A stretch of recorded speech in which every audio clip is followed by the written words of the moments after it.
నా భార్యని చంపేశాను, పేడ విరగడైంది అంటూ ఓ సైకో భర్త వీధిలో వీరంగం సృష్టించి పైశాచిక ఆనందం పొందాడు.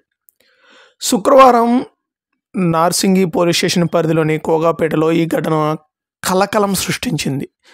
స్థానికులు, మృతురాలి బంధువులు, పోలీసులు తెలిపిన వివరాల ప్రకారం నాగర్ కర్నూలు జిల్లా లింగాల మండలం శాయినిపేటకు చెందిన సునీత ఇదే గ్రామం పక్కన ఉన్న గౌరిడిపల్లికి చెందిన ముత్యాలు దంపతులు. వీరిద్దరి కాపురం చాలా కాలం అన్యోన్యంగానే సాగింది. వీరికి 3 కుమారులు. కోకాపేటలో హోటల్ నడుపుతూ జీవిస్తూ ఉండేవారు. ముత్యాలు తరచూ భార్యను కొడుతూ ఉండేవాడు. డబ్బులు కావాలని వేధించేవాడు. ఈ క్రమంలో పలుమార్లు ఇరు కుటుంబాల మధ్య పంచాయతీలు కూడా నడిచాయి. ఎప్పటికైనా నిన్ను చంపుతా అని భార్య సునీతను ముత్యాలు బెదిరిస్తూ ఉండేవాడు. గతంలో సునీత 6 నెలల పాటు అనారోగ్యానికి గురై ఆసుపత్రిలో చికిత్స పొందింది. 2 రోజుల క్రితం మృతులై బంధువులు ఆంజనేయ స్వామి మాల వేయడంతో పూజకు వెళ్ళారు. తిరిగి వచ్చిన తర్వాత వీరు శుక్రవారం మళ్ళీ ఇంట్లో గొడవ పడ్డారు.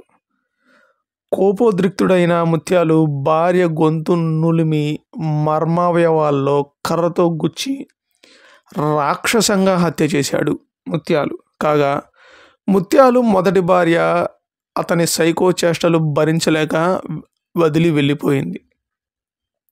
ఆ తరువాత సునీతను 2వ వివాహం చేసుకొని ఇంతటి దారుణానికి ఒడిగట్టాడు ముత్యాలు. భార్యను హత్య చేసి ఇంటికి తలుపు వేసి వీధుల్లోకి వచ్చాడు. నా భార్యని చంపేశాను అంటూ అరుస్తూ నార్సింగి పోలీస్ స్టేషన్కు వచ్చి లొంగిపోయాడు ముత్యాలు. కేసు దర్యాప్తు చేస్తున్నట్లు పోలీసులు తెలిపారు. నిందితుడిని కఠినంగా శిక్షించాలని మృతురాలి బంధువులు డిమాండ్ చేశారు. ఈ సైకో మొదటి భార్యతో కూడా ఇలాగే చాలా కాలం ఉండేవాడు. ఇతని చేష్టలు భరించలేకే మొదటి భార్య అతనికి విడాకులు ఇచ్చి వెళ్ళిపోయింది. అభం శుభం తెలియని పాపం 2వ భార్యను కూడా ముత్యాలు కక్కరసంగా, అన్యాయంగా, దౌర్జన్యంగా పాపం పొట్టన పెట్టుకున్నాడు.